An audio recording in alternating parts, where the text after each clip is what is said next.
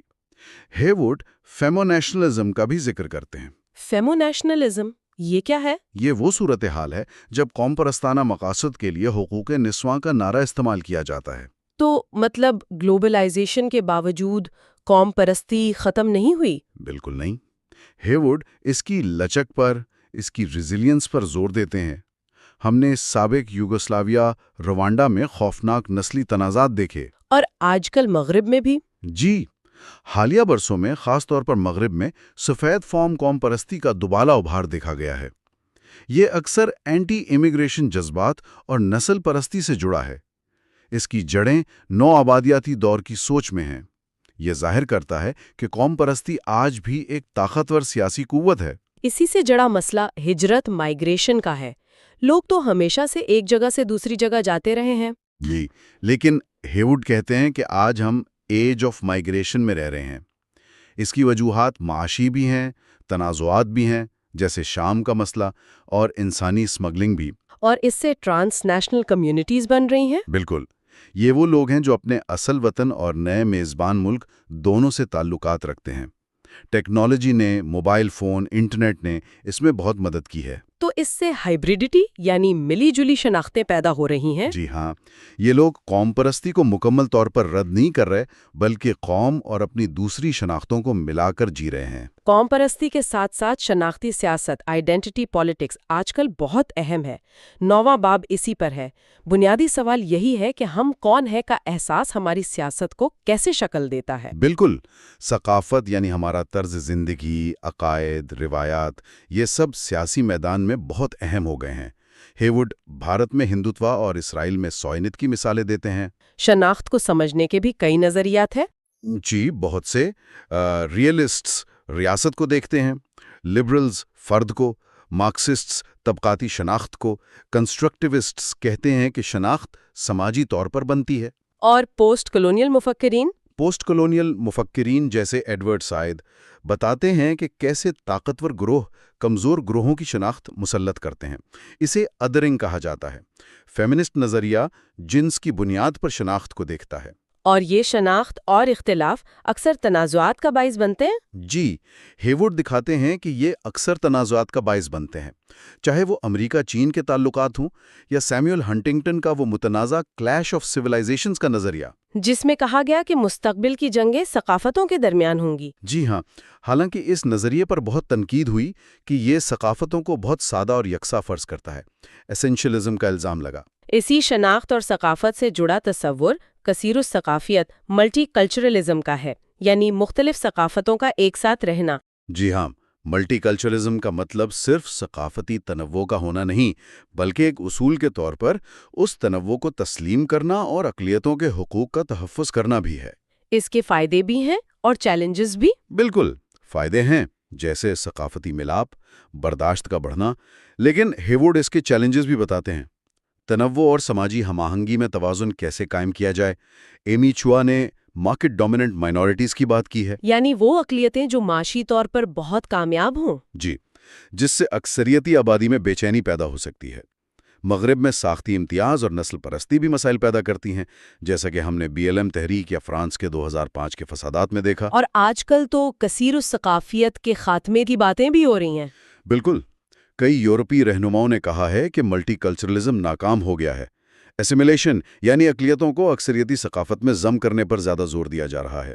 For right جماعتوں کا عروج اور کلچر وارز بھی اسی رجحان کا حصہ ہیں۔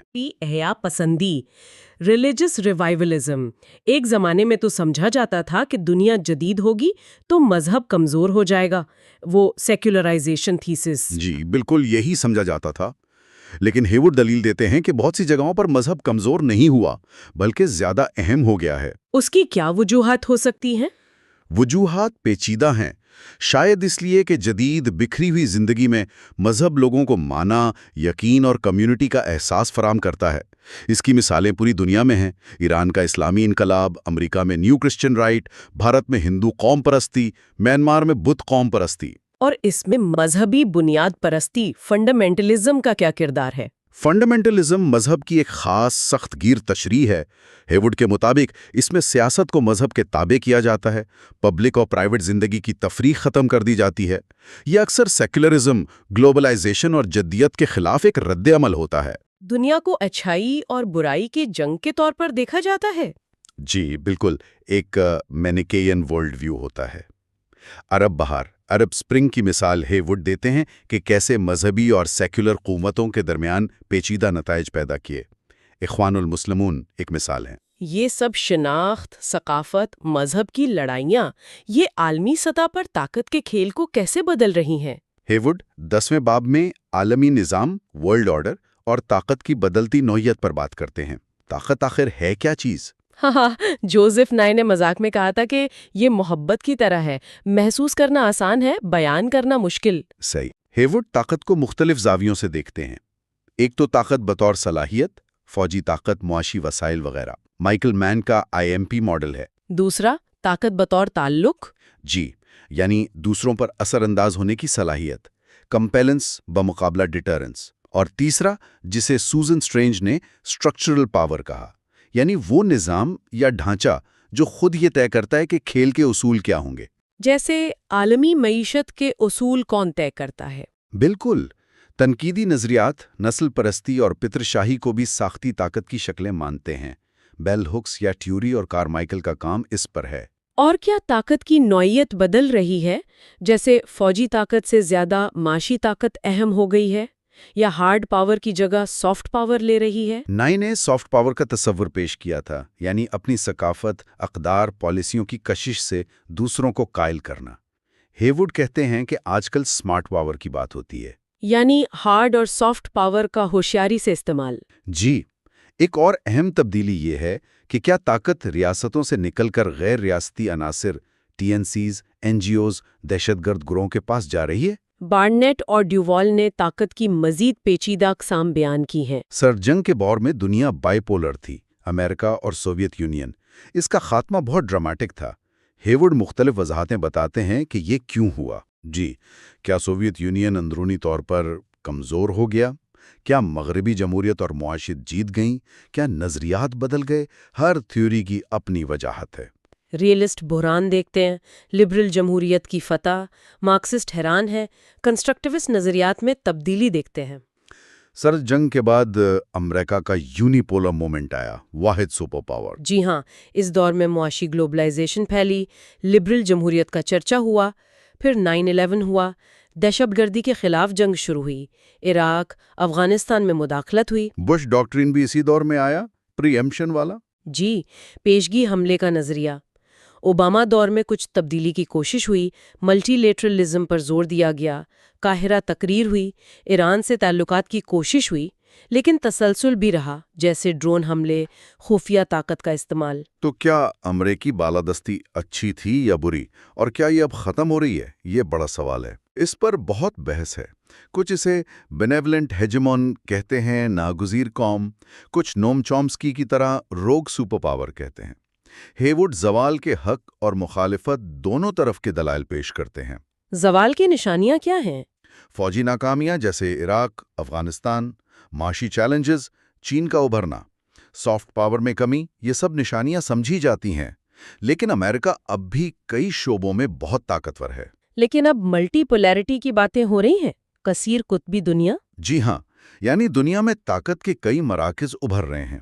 سب سے اہم تو چین کا عروج ہے۔ معاشی ترقی حیران کن ہے، فوجی طاقت بڑھ رہی ہے، سافٹ پاور بھی استعمال کر رہا ہے، کنفیوشنزم، اینٹی امپیریلسٹ شبیہہ۔ ایشیائی صدی کی بات بھی ہوتی ہے۔ جی، جس میں بھارت اور جاپان بھی شامل ہیں۔ روس بھی دوبارہ اپنی طاقت دکھانے کی کوشش کر رہا ہے، توانائی کی طاقت، فوجی جارحیت۔ تو کیا یہ نئی ملٹی پولیرٹی زیادہ عدم استحکام لائے گی، جیسا کہ کچھ ریئلسٹ کہتے ہیں، یا یہ زیادہ تعاون کا باعث بنے گی؟ یہ ایک بڑا سوال ہے۔ ہیورڈ دونوں امکانات پر غور کرتے ہیں۔ چین کے عروج کی اپنی حدود اور چیلنجز بھی ہیں۔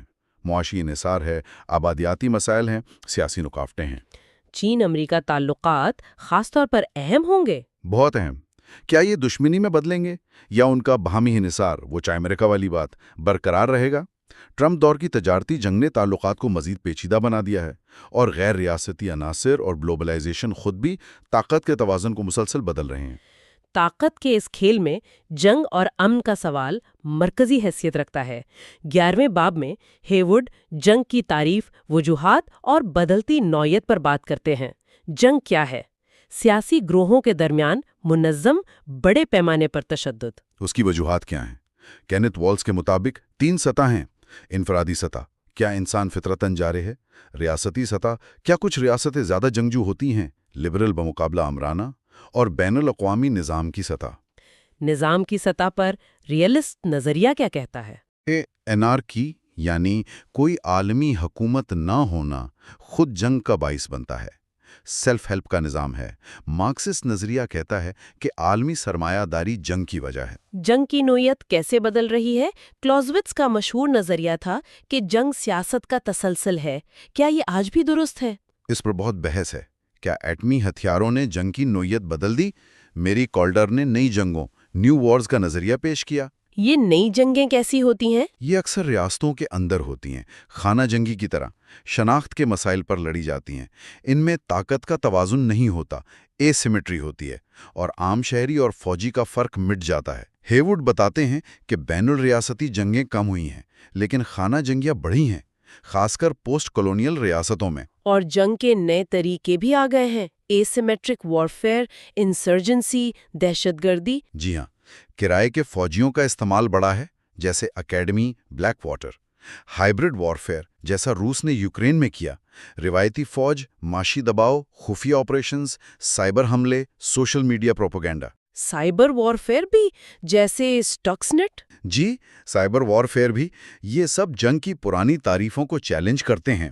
انسداد بغاوت، کاؤنٹر انسرجنسی یا کوئن عراق اور افغانستان میں استعمال ہوا، لیکن حتمی کامیابی پر سوال ہیں۔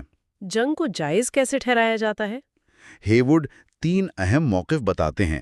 ریئل پولیٹک کہتی ہے کہ جنگ میں اخلاقیات نہیں، صرف قومی مفاد دیکھا جاتا ہے۔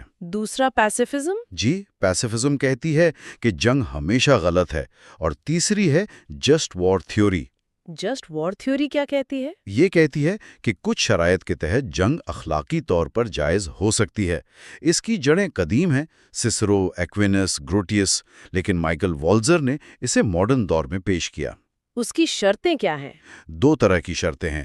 جس ایٹ بیلم یعنی جنگ شروع کرنے کا جواز، کیا یہ آخری حربہ ہے، وجہ جائز ہے، قانونی اختیار ہے، نیت ٹھیک ہے، کامیابی کا امکان ہے، طاقت کا استعمال متناسب ہوگا۔ اور دوسری ہیں جس ان بیلو یعنی جنگ کے دوران صحیح طرز عمل، کیا شہریوں اور فوجیوں میں فرق کیا جا رہا ہے، کیا غیر ضروری تشدد تو نہیں ہو رہا۔ ہیورڈ افغانستان جنگ کی مثال دے کر اس تھیوری کے اطلاق کی پیچیدگیاں دکھاتے ہیں۔ اس تھیوری پر تنقید بھی ہوتی ہے؟ جی، کہ یہ غیر حقیقی ہے یا جنگ کو جواز دینے کا بہانہ بن سکتی ہے۔ آخری باب 12واں WMDs یعنی بڑے پیمانے پر تباہی پھیلانے والے ہتھیاروں پر ہے، خاص طور پر ایٹمی ہتھیار۔ جی، کیمیائی ہتھیاروں کا بھی ذکر ہے جن کے استعمال کے الزامات حال میں روس، شمالی کوریا اور شام پر لگے، لیکن ایٹمی ہتھیار حتمی WMD ہیں۔ ہیوڈ ان کی تباہی کی صلاحیت بیان کرتے ہیں۔ جی، دھماکہ، حرارت، تابکاری، اور ان کی 2 قسمیں بتاتے ہیں: فیژن بم جو ہیروشیما ناگاساکی میں استعمال ہوئے، اور زیادہ طاقتور فیوژن یا ہائیڈروجن بم۔ ریاستیں یہ ہتھیار کیوں حاصل کرنا چاہتی ہیں، اور یہ پھیلاؤ پرولیفریشن کتنا خطرناک ہے؟ سوویت یونین نے ذخیرے جمع کیے، یہ ورٹیکل پرولیفریشن تھا۔ پھر یہ ٹیکنالوجی برطانیہ، فرانس، چین، بھارت، پاکستان، شمالی کوریا اور شاید اسرائیل تک پھیلی۔ یہ ہاریزونٹل پرولیفریشن ہے۔ سرد جنگ کے بعد تو خدشات اور بڑھ گئے ہوں گے، روگ ریاستیں، دہشت گرد۔ جی ہاں، بائی پولر پابندیاں ختم ہوئیں، روگ ریاستوں کے لیے محرکات بڑھے، ٹیکنالوجی آسان ہوئی، اور سب سے بڑا خوف غیر ریاستی عناصر یعنی دہشت گردوں کے ہاتھ ایٹمی ہتھیار لگنے کا ہے۔ NPT نان پرولیفریشن ٹریٹی نے پھیلاؤ کو روکنے کی کوشش کی ہے، لیکن کامیابی ملی جلی ہے۔ تو بحث یہ ہے کہ کیا ایٹمی ہتھیار استحکام لاتے ہیں، MED والی تھیوری، یا عدم استحکام؟ بالکل، کیا میوچلی اشورڈ ڈسٹرکشن کام کرتا ہے، یا حادثات، غلط فہمی، غیر ذمہ دار ریاستیں، دہشت گردی کا خطرہ زیادہ بڑا ہے؟ نٹس تھیوری کا بھی ذکر ہے۔ ہیوڈ دونوں طرف کے دلائل پیش کرتے ہیں۔ اس پھیلاؤ کو روکنے کے لیے کیا کیا گیا ہے؟ اسلحہ کنٹرول معاہدے ہوئے ہیں، NPT، START وغیرہ، لیکن ان پر عمل درآمد مشکل رہا ہے۔ روگ ریاستوں کا چیلنج بڑا ہے۔ عراق پر WMD کے شبہے میں حملہ ہوا مگر کچھ نہ ملا۔ ایران نیوکلیئر ڈیل JCPOA کا کیا بنا؟ وہ ہوئی، پھر امریکہ اس سے نکل گیا۔ شمالی کوریا کا معاملہ بھی لٹکا ہوا ہے۔ میزائل ڈیفنس سسٹم بنانے کی کوششیں، SDI، اسٹار وارز، NMD بھی متنازع ہیں۔ کیا یہ ممکن ہے؟ کیا یہ عدم استحکام پیدا کریں گے؟ کیا مکمل ایٹمی تخفیف اسلحہ، نیوکلیئر ڈسارممنٹ ممکن ہے؟ یہ ایک بہت بڑا خواب ہے۔ اوباما نے اس کا ویژن پیش کیا تھا، لیکن حقیقت بہت پیچیدہ ہے۔ تصدیق کرنا مشکل ہے۔ کئی ممالک امریکی ایٹمی چھتری پر انحصار کرتے ہیں۔ ہیوڈ اس امکان پر سوالیہ نشان لگاتے ہیں۔ تو یہ تھا اینڈرو ہیوڈ کی کتاب گلوبل پالیٹکس کے دوسرے حصے کا ایک جائزہ۔ ہم نے دیکھا کہ ہیوڈ کے مطابق معاشرہ گہری تبدیلیوں سے گزر رہے ہیں، ٹیکنالوجی زندگی کے ہر پہلو کو بدل رہی ہے، شناخت، ثقافت اور قوم پرستی کی سیاست عروج پر ہے۔ جی، عالمی طاقت کا توازن بدل رہا ہے اور جنگ کی نوعیت بھی تبدیل ہو رہی ہے۔ تو اس سب کا کیا مطلب ہے؟ شاید یہی کہ ہم ایک ایسے دور میں ہیں جہاں دنیا پہلے سے زیادہ جڑی ہوئی بھی ہے اور ساتھ ہی زیادہ بٹی ہوئی اور غیر یقینی بھی۔ ایک ختمی غور طلب نقطہ یہ ہو سکتا ہے، ہیوڈ کی کتاب یہ واضح کرتی ہے کہ گلوبلائزیشن اور ٹیکنالوجی نے جہاں رابطے بڑھائے ہیں، وہیں شناخت اور اختلاف کی نئی لائنیں بھی کھینچی ہیں۔ کیا مستقبل میں تعاون غالب آئے گا یا تنازع؟ اور طاقت کا بکھرنا۔ جی، اور جب طاقت ریاستوں کے علاوہ غیر ریاستی عناصر اور نیٹ ورکس میں بھی بکھر رہی ہے، تو مستقبل کا ورلڈ آرڈر کیسا نظر آئے گا؟ یہ وہ سوالات ہیں جن پر ہیوڈ ہمیں سوچنے پر مجبور کرتے ہیں۔ یہ سفر یہیں ختم نہیں ہوتا۔ اگلے حصے میں ہم ہیوڈ کی کتاب کے بقیہ موضوعات پر نظر ڈالیں گے، جن میں عالمی معیشت، غربت، ترقی اور انسانی حقوق جیسے اہم معاملات شامل ہیں۔ تو اینڈرو ہیوڈ کی کتاب گلوبل پالیٹکس پر ہماری بات چیت کا یہ تیسرا حصہ ہے۔ پچھلے حصوں میں ہم ریاست، گلوبلائزیشن اور عالمی نظام کے جو مین کانسیپٹس تھے ان پر بات کر چکے ہیں۔ جی بالکل، اور آج ہم کچھ ایسے موضوعات کو دیکھیں گے جو کافی پیچیدہ ہیں اور اکثر متنازعہ بھی۔ ہیوڈ نے ان پر خاصی تفصیل سے لکھا ہے۔ کون سے موضوعات ہیں یہ؟ آج ہم بات کریں گے دہشت گردی یعنی ٹیررزم پر، انسانی حقوق یعنی ہیومن رائٹس، اور بین الاقوامی قانون انٹرنیشنل لا۔ یہ وہ چیزیں ہیں جن کے بغیر آج کی گلوبل پالیٹکس کو سمجھنا میرا خیال ہے ممکن نہیں۔ بالکل صحیح۔ تو آئیے شروع کرتے ہیں۔ پہلا موضوع ہے دہشت گردی۔ ہیوڈ کہتے ہیں کہ یہ لفظ جتنا عام ہے اس کی تعریف اتنی مشکل ہے۔ جی ہاں، یہ ایک بڑا چیلنج ہے۔ ہیوڈ بتاتے ہیں کہ اس کی تاریخ تو پرانی ہے، جیسے سکاری یا تھگز، لیکن ٹیررسٹ کی اصطلاح وہ فرانسیسی انقلاب سے نکلی ہے۔ تو تعریف کا مسئلہ کیا ہے اصل میں؟ اصل مسئلہ یہ ہے کہ آپ اسے کیسے دیکھتے ہیں۔ کیا آپ عمل کو دیکھتے ہیں، مطلب خفیہ تشدد، عام شہریوں کو نشانہ بنانا، یا مقصد کو، یعنی خوف پھیلا کر سیاسی مقاصد حاصل کرنا؟ لیکن سب سے بڑی بات جو ہیوڈ کہتے ہیں وہ یہ کہ ایک شخص کا دہشت گرد دوسرے کا آزادی کا مجاہد ہو سکتا ہے۔ یہ پرسپیکٹو کا فرق ہے۔ ہاں، یہ بات تو اکثر سننے میں آتی ہے۔ اور یہ بھی اہم ہے کہ صرف گروہ ہی نہیں، ریاستیں بھی دہشت گردی کرتی ہیں، جسے اسٹیٹ ٹیررزم کہتے ہیں۔ اچھا، ریاستیں بھی؟ یہ کیسے؟ جی، اپنے ہی عوام کے خلاف یا دوسری ریاستوں کے خلاف خفیہ کارروائیوں کے ذریعے۔ ہیوڈ اس کا موازنہ روایتی جنگ اور گوریلا جنگ سے بھی کرتے ہیں۔ اچھا، وہ کس طرح؟ یہ سب ایسیمیٹرکل وارفیئر کی مثالیں ہیں، یعنی جب ایک کمزور فریق ایک طاقتور دشمن کا مقابلہ کرنے کے لیے غیر روایتی طریقے اپناتا ہے۔ اور وہ پروپیگنڈا بائی دی ڈیڈ والی بات؟ ہاں، پروپیگنڈا بذریعہ عمل، مطلب تشدد کے ذریعے ایک پیغام دینا، سیاسی بیداری پیدا کرنا۔ 19ویں صدی کے آخر میں ایناکس ایسا کرتے تھے۔ آج بھی یہ ٹیکٹک استعمال ہوتا ہے۔ پھر یہ نئی دہشت گردی یا نیو ٹیررزم کا کانسیپٹ کیا ہے جس کا ذکر ہیوڈ کرتے ہیں؟ جی، 9/11 کے بعد یہ خیال بہت عام ہوا کہ دہشت گردی بدل گئی ہے۔ کہا گیا کہ یہ نئی دہشت گردی زیادہ تر مذہبی بنیادوں پر ہے، جیسے القاعدہ۔ اور اس کے مقاصد بھی مختلف ہے؟ ہاں، کہا جاتا ہے کہ مقاصد زیادہ بڑے، زیادہ تباہ کن اور عالمی سطح کے ہیں، جبکہ جو پرانی یا روایتی دہشت گردی تھی وہ اکثر سیکولر یا قوم پرستانہ مقاصد رکھتی تھی۔ لیکن کیا ہیوڈ اس فرق کو مانتے ہیں؟ وہ اس پر سوال اٹھاتے ہیں۔ وہ کہتے ہیں کہ بھئی مذہبی دہشت گردی کوئی آج کی بات تو ہے نہیں، اور سیکولر گروہ بھی تو انتہائی تشدد کرتے رہیں، تو یہ نیا اور پرانا کا فرق شاید اتنا کلیئر کٹ نہیں ہے۔ یہ تو دلچسپ نکتہ ہے۔ اور گلوبلائزیشن نے سب کو کیسے متاثر کیا؟ گلوبلائزیشن نے، آپ یوں سمجھیں، ان گروہوں کو آپس میں کنیکٹ ہونے، سرحد پار آنے جانے، پیسہ بھیجنے اور ٹیکنالوجی استعمال کرنے میں بہت مدد دی ہے۔ القاعدہ اس کی ایک بڑی مثال ہے۔ ٹھیک۔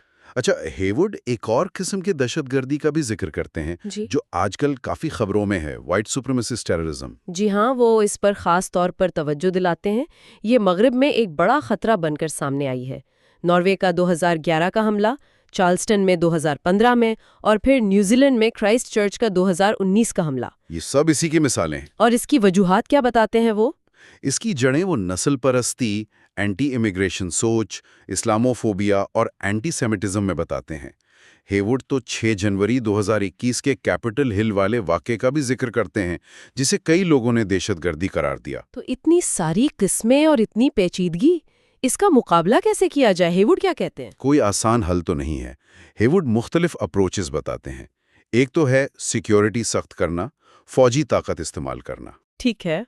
دوسرا ہے کہ آپ انٹیلیجنس بہتر کریں، ان کے نیٹ ورکس توڑیں، اور تیسرا، شاید سب سے مشکل، کہ آپ سیاسی حل تلاش کریں، ان بنیادی وجوہات کو ایڈریس کریں جن کی وجہ سے لوگ اس طرف جاتے ہیں۔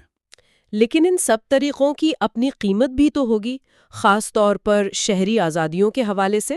بالکل، یہی سب سے بڑا ڈائلیما ہے۔ سیکیورٹی اور آزادی میں توازن کیسے قائم کیا جائے؟ ریئلسٹ نظریہ تو کہتا ہے کہ ریاست کو سخت رہنا چاہیے، سمجھوتا نہیں کرنا چاہیے، چاہے ہاتھ گندے ہی کیوں نہ کرنے پڑیں۔ Dirty hands. یہ ایک مشکل اخلاقی سوال ہے۔ جی، اور اس پر بہت بحث ہے۔ کیا مقصد ذرائع کو جائز قرار دیتا ہے؟ اور یہیں سے ہم شاید انسانی حقوق کے موضوع کی طرف بڑھ سکتے ہیں، کیونکہ جب ریاست طاقت استعمال کرتی ہے تو انسانی حقوق کا سوال لازمی اٹھتا ہے۔ ہیوڈ انسانی حقوق اور ہیومینیٹیرین انٹرونشن کو کیسے دیکھتے ہیں؟ یہ انہیں بہت اہم موضوع ہے۔ ہیوڈ کے مطابق انسانی حقوق وہ بیسک رائٹس ہیں جو ہر انسان کو صرف انسان ہونے کی وجہ سے ملنے چاہیے۔ یہ یونیورسل ہیں، فنڈامنٹل ہیں، انڈیویزبل ہیں، مطلب آپ انہیں ٹکڑوں میں تقسیم نہیں کر سکتے۔ اور یہ تصور نیا تو نہیں ہے؟ نہیں، بالکل نہیں۔ اس کی جڑیں پرانے نیچرل رائٹس کے نظریے میں ہیں۔ گروشس، لاک جیسے مفکرین نے اس پر بات کی۔ پھر امریکی اور فرانسیسی انقلابات میں ان کا عملی اظہار ہوا۔ اور جدید دور میں سب سے اہم کیا ہے؟ جدید دور میں سب سے اہم سنگ میل اقوام متحدہ کا 1948 کا universal declaration of human rights یعنی UDHR۔ ہیوڈ کہتے ہیں کہ اس نے پہلی بار عالمی سطح پر ایک معیار قائم کیا اور اس پرانے خیال کو چیلنج کیا کہ ریاست اپنی عوام کے ساتھ جو چاہے کر سکتی ہے۔ اچھا، ہیوڈ انسانی حقوق کی جنریشن یا نسلوں کا بھی ذکر کرتے ہیں، یہ کیا چیز ہے؟ جی، یہ سمجھنے کے لیے ایک مفید طریقہ ہے۔ سول اینڈ پولیٹیکل رائٹس یعنی شہری اور سیاسی حقوق جیسے؟ یعنی ریاست کو کچھ کرنے سے روکتے ہیں۔ ٹھیک ہے، اور دوسری نسل؟ وہ ہے economic, social and cultural rights, معاشی، سماجی اور ثقافتی حقوق۔ یہ پازیٹیو رائٹس ہیں، یعنی ان کے لیے ریاست کو کچھ کرنا پڑتا ہے، مثلاً؟ جیسے کام کا حق، تعلیم کا حق، صحت کی سہولت کا حق۔ ان پر سرد جنگ کے زمانے میں بہت آئیڈیالوجیکل بحث رہی ہے۔ اور تیسری نسل؟ تیسری نسل کو سولیڈیرٹی رائٹس کہتے ہیں۔ یہ اجتماعی حقوق ہیں، جیسے حق خود ارادیت، سیلف ڈٹرمنیشن، ترقی کا حق، صاف ماحول کا حق۔ انڈیجنس رائٹس یعنی مقامی لوگوں کے حقوق بھی اسی میں آتے ہیں، جن کے لیے 2007 میں UN کا اعلامیہ آیا۔ تو کیا یہ حقوق صرف کتابوں میں ہیں یا عالمی سیاست پر ان کا کوئی اثر بھی ہے؟ نہیں، ہیوڈ کہتے ہیں کہ ان کا گہرا اثر ہے۔ یہ ریاست کی سوورینٹی کے روایتی تصور کو چیلنج کرتے ہیں۔ یہ کاسموپولیٹنزم کے نظریے کو فروغ دیتے ہیں کہ ہماری ذمہ داریاں سرحدوں سے آگے بھی ہیں۔ اور اسی سے وہ ہیومینیٹیرین انٹرونشن کا تصور نکلتا ہے؟ بالکل، یعنی کیا ایک ریاست کو دوسری ریاست میں سنگین انسانی حقوق کی خلاف ورزی روکنے کے لیے مداخلت کرنی چاہیے؟ یہ ایک بہت ہی متنازع سوال ہے۔ مختلف نظریات اس بارے میں کیا کہتے ہیں؟ لبرلزم، ریئلزم وغیرہ؟ لبرلزم عام طور پر انسانی حقوق کو اہم سمجھتا ہے اور کچھ حالات میں مداخلت کو جائز قرار دے سکتا ہے۔ ریئلزم ریاست کے مفاد کو پہلے رکھتا ہے اور انسانی حقوق کو ثانوی۔ وہ مداخلت کے خلاف ہوتا ہے جب تک ریاست کا اپنا مفاد نہ ہو۔ اور پوسٹ کولونیل نظریات؟ وہ اکثر تنقید کرتے ہیں۔ وہ کہتے ہیں کہ یہ انسانی حقوق کا مغربی تصور ہے اور مداخلت دراصل کلچرل امپیریلزم کی ایک شکل ہے۔ 1990 کی دہائی کو ہیومینیٹیرین انٹرونشن کا سنہری دور کہا جاتا ہے۔ ہیوڈ کیا مثالیں دیتے ہیں؟ جی، سر جنگ کے بعد ایک امید پیدا ہوئی تھی۔ شمالی عراق میں کردوں کے لیے 1991، صومالیہ 1992، بوسنیا کوسوو 1999۔ ان جگہوں پر مداخلت کی گئی۔ لیکن پھر اس پر سوال کیوں اٹھنے لگے؟ خاص طور پر جب وار آن ٹیرر میں افغانستان اور عراق پر حملوں کو بھی انسانی حقوق اور جمہوریت کے نام پر جسٹیفائی کرنے کی کوشش کی گئی۔ اس سے لبرل انٹرونشنزم کا تصور، مطلب حکومتیں بدلنے کے لیے مداخلت، کافی متنازع ہو گیا۔ اور وہ رسپانسبلٹی ٹو پروٹیکٹ یا R2P کیا ہے؟ یہ 2005 میں UN نے منظور کیا۔ یہ اصول کہتا ہے کہ ہر ریاست کی ذمہ داری ہے کہ وہ اپنی آبادی کو نسل کشی، جنگی جرائم، ایتھنک کلینزنگ اور انسانیت کے خلاف جرائم سے بچائے۔ اگر وہ ناکام ہو تو عالمی برادری کی ذمہ داری بنتی ہے کہ وہ مداخلت کرے۔ یہ تو بہت بڑا قدم لگتا ہے۔ کیا یہ کامیاب رہا ہے؟ ہیوڈ محتاط ہیں۔ وہ لیبیا 2011 کی مثال دیتے ہیں جہاں R2P استعمال ہوا، لیکن مداخلت کے بعد حالات بہتر ہونے کے بجائے مزید خراب ہو گئے۔ تو یہ سوال اب بھی باقی ہے کہ کیا یہ مداخلتیں واقعی مدد کرتی ہیں یا نقصان پہنچاتی ہیں؟ اور یہ ساری بحث کہ کب مداخلت ہو، کون کرے، کس قانون کے تحت، یہ ہمیں سیدھا بین الاقوامی قانون یعنی انٹرنیشنل لا کے موضوع پر لے آتی ہے۔ ہیورڈ اس بارے میں کیا کہتے ہیں؟ کیا یہ واقعی قانون ہے؟ ہاں، یہ بنیادی سوال ہے جس سے ہیورڈ شروع کرتے ہیں۔ عام طور پر قانون تو وہ ہوتا ہے جسے کوئی مرکزی طاقت سوورین پاور نافذ کرے۔ بین الاقوامی سطح پر تو ایسی کوئی عالمی حکومت نہیں ہے۔ تو پھر ریاستیں اس پر عمل کیوں کرتی ہیں؟ اس کی تعریف تو بہت پرانی ہے، رومن جس جینٹیم سے لے کر اسلامی فقہ تک، لیکن جدید بین الاقوامی قانون کی شکل 16ویں-17ویں صدی کے یورپ میں ریاستوں کے درمیان معاہدوں سے بنی، خاص طور پر ویسٹ فیلیا کے معاہدے سے۔ ٹھیک ہے، لیکن عمل کیوں اگر کوئی پولیس نہیں ہے؟ ہیورڈ کئی وجوہات بتاتے ہیں۔ ایک تو ہے سیلف انٹرسٹ، یعنی ریاستوں کا اپنا مفاد اسی میں ہے کہ کچھ اصول ہوں، پریڈکٹیبلٹی ہو۔ دوسرا ہے ریسیپروسٹی، یعنی ہم قانون مانیں گے تو دوسرے بھی ہمارے ساتھ مانیں گے۔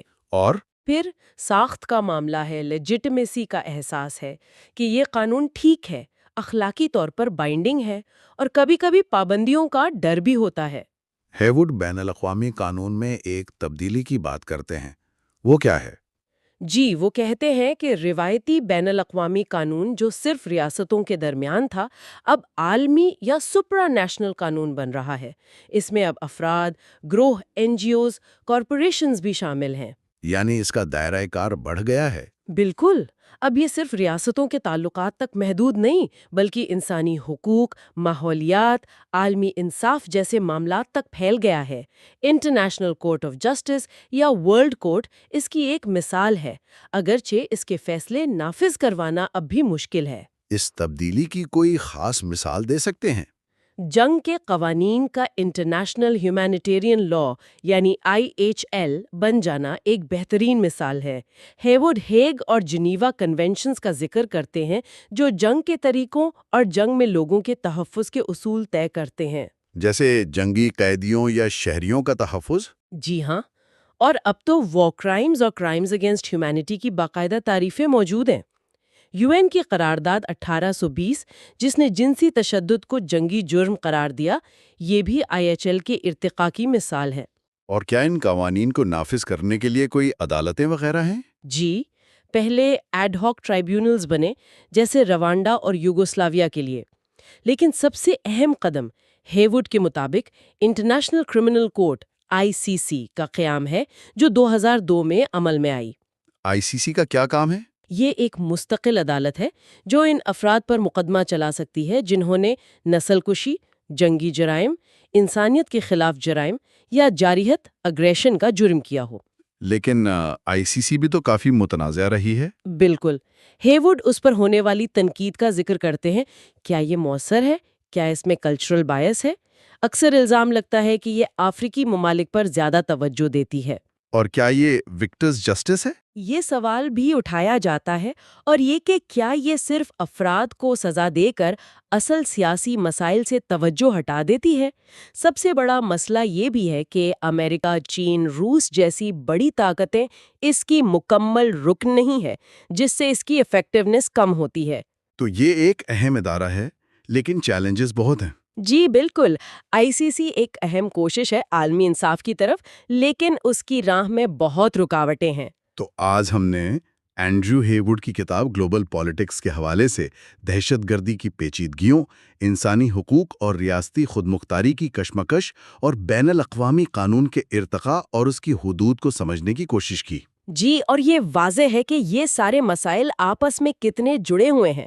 دہشت گردی سے نمٹنا انسانی حقوق کو متاثر کرتا ہے، انسانی حقوق کا تحفظ بین الاقوامی قانون اور مداخلت کے سوالات اٹھاتا ہے، اور یہ سب ریاستوں کے مفادات اور عالمی نظام کے پاور سٹرکچر سے ٹکراتا ہے۔ ہیورڈ کی کتاب واقعی ان کمپلیکس ایشوز کو سمجھنے میں بہت مدد دیتی ہے، اور یہ بھی کہ ان پر عالمی اتفاق رائے بنانا کتنا مشکل ہے۔ بالکل۔ یہ سفر یہیں ختم نہیں ہوتا۔ اگلے حصے میں ہم دیکھیں گے کہ اینڈریو ہیورڈ غربت، ترقی اور عالمی عدم مساوات جیسے بنیادی معاشی اور سماجی مسائل پر کیا روشنی ڈالتے ہیں، جو آج کی دنیا کو سمجھنے کے لیے اتنے ہی اہم ہیں۔ تو یہ اینڈریو ہیورڈ کی کتاب گلوبل پالیٹکس کا آخری حصہ ہے جس پر ہم آج بات کر رہے ہیں۔ ہمارے سننے والوں نے جو ذرائع شیئر کیے ہیں، یہ ان کا ایک گہرائی سے جائزہ ہے۔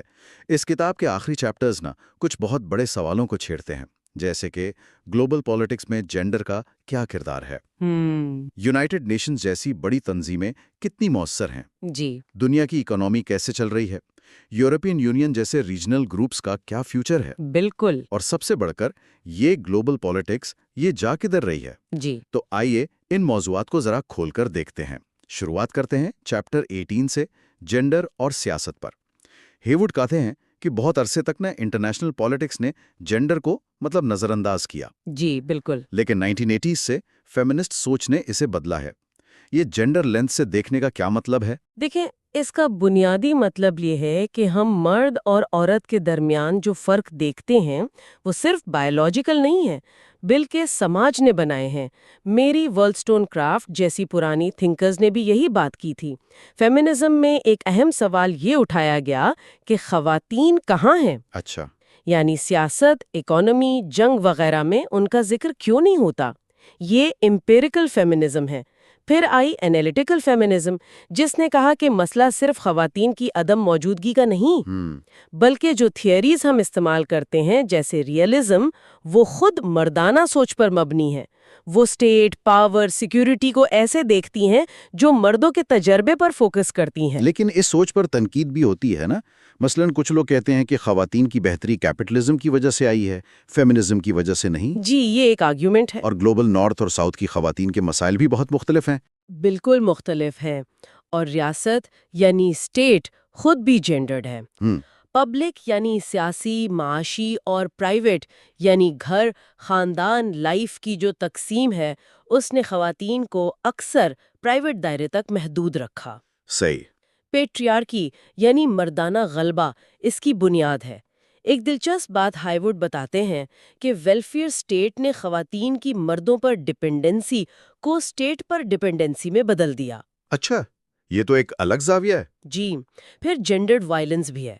جیسے 2002 کے گجرات فسادات میں ہائیوڈ کے مطابق مسلم خواتین کو خاص طور پر نشانہ بنایا گیا، جو ہندو نیشنلزم اور مردانگی کے بحران سے جڑا تھا۔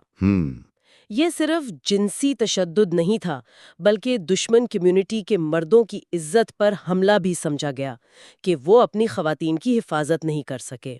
سیکیورٹی اور جنگ کو بھی اب جینڈر کے پرسپیکٹیو سے دیکھا جا رہا ہے۔ روایتی اسٹیٹ سیکیورٹی کے بجائے ہیومن سیکیورٹی پر زور ہے۔ جی بالکل۔ یعنی صرف سرحدوں کی حفاظت نہیں، بلکہ لوگوں کی زندگی، صحت اور خوف سے آزادی۔ ہاں، اور فیمنسٹ نظریے میں جنگ اکثر میسکولینٹی یا مردانگی کے تصورات سے جڑی ہوتی ہے، فیصلہ سازی میں مردوں کا غلبہ، اور یہ خیال کہ مرد جنگجو کمزور عورتوں اور بچوں کی حفاظت کرتے ہیں۔ اچھا، پروٹیکشن میتھ جسے کہتے ہیں۔ بالکل، پروٹیکشن میتھ یہ جنگ کو جائز بناتا ہے اور مردانہ زنانہ رولز کو مضبوط کرتا ہے۔ حقیقت میں 20ویں صدی کی ٹوٹل وارز نے سویلین اور فوجی کا فرق ختم کر دیا اور عورتیں بڑے پیمانے پر جنگ کا نشانہ بنی۔ تو کیا میٹریارشل معاشرہ زیادہ پرامن ہوگا؟ اس پر بھی بحث ہے۔ ہاں، اس پر کوئی اتفاق نہیں ہے، یہ ایک تھیوریٹیکل سوال زیادہ ہے۔ اور گلوبلائزیشن اور ترقی یعنی ڈیولپمنٹ کے ساتھ جینڈر کا کیا تعلق ہے؟ ہم دیکھتے ہیں کہ دنیا بھر میں، خاص طور پر ڈیولپنگ کنٹریز میں، کام فیمنائز ہو رہا ہے۔ جی، یعنی عورتیں لو پیڈ جابز میں زیادہ آ رہی ہیں۔ یو این کا جینڈر انیکوالٹی انڈیکس بھی یہی دکھاتا ہے کہ ڈیولپ کنٹریز عام طور پر بہتر پرفارم کرتے ہیں۔ اس میں ایک دلچسپ پہلو یہ ہے کہ ماڈرنٹی یا جدیدیت کا پورا تصور ہی شاید مردانہ اصولوں پر بنا ہے۔ پوسٹ کولونیل فیمنسٹ اس بات پر زور دیتی ہیں کہ ڈیولپنگ ورلڈ کی خواتین کو صرف وکٹم کے طور پر پیش کرنا غلط ہے۔ مائکرو کریڈٹ جیسے گرامین بینک کی مثال ہے نے خواتین کو امپاور کرنے میں مدد کی۔ ہاں، وہ تو کافی مشہور مثال ہے۔ جی، لیکن اس پر تنقید بھی ہے کہ اس سے حکومتیں سوشل سروسز سے پیچھے ہٹ جاتی ہیں۔ آج کل گلوبل پالیٹکس کو کوئر اور ڈی کالونائز کرنے کی بات ہو رہی ہے۔ تھنکرز جیسے جیسبیر پوا ہومو نیشنلزم یا فیمو نیشنلزم کی بات کرتی ہیں۔ یہ کیا ہے؟ یعنی کیسے مغرب میں LGBTQ یا خواتین کے حقوق کا استعمال دوسرے معاشروں کو پچھڑا ہوا قرار دینے کے لیے کیا جاتا ہے، جو اصل میں نیشنلسٹ اور ریسسٹ ایجنڈاز کو سپورٹ کرتا ہے۔ اچھا، مطلب حقوق کی بات کو بھی سیاسی مقاصد کے لیے استعمال کیا جا سکتا ہے؟ بالکل۔ چلیے اب چیپٹر 19 پر آتے ہیں، انٹرنیشنل آرگنائزیشنز، IOs اور یونائٹڈ نیشنز۔ یہ آیوز کیا ہیں بنیادی طور پر؟ یہ فارمل ادارے ہیں جن میں کم از کم 3 ریاستیں شامل ہوں۔ ریاستیں انہیں اپنے مقاصد کے لیے استعمال کرتی ہیں، انسٹرومنٹس۔ یہ بحث کے لیے پلیٹ فارم فراہم کرتی ہیں، اریناز، اور کبھی کبھی خود بھی اہم کردار ادا کرتی ہیں، ایکٹرز۔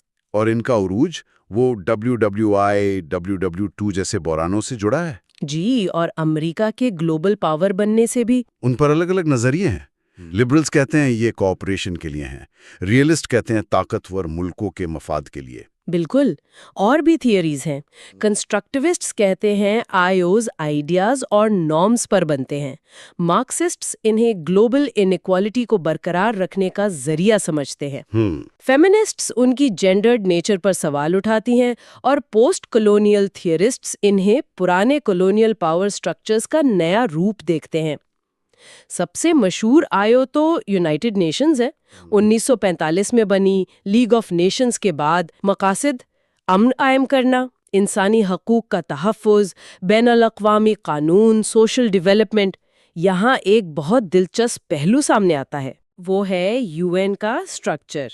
سیکیورٹی کونسل سب سے طاقتور ہے نا؟ جی، جس میں 5 permanent members US، UK، France, Russia, China کے پاس ویٹو پاور ہے۔ جی، یہی سب سے متنازع چیز ہے۔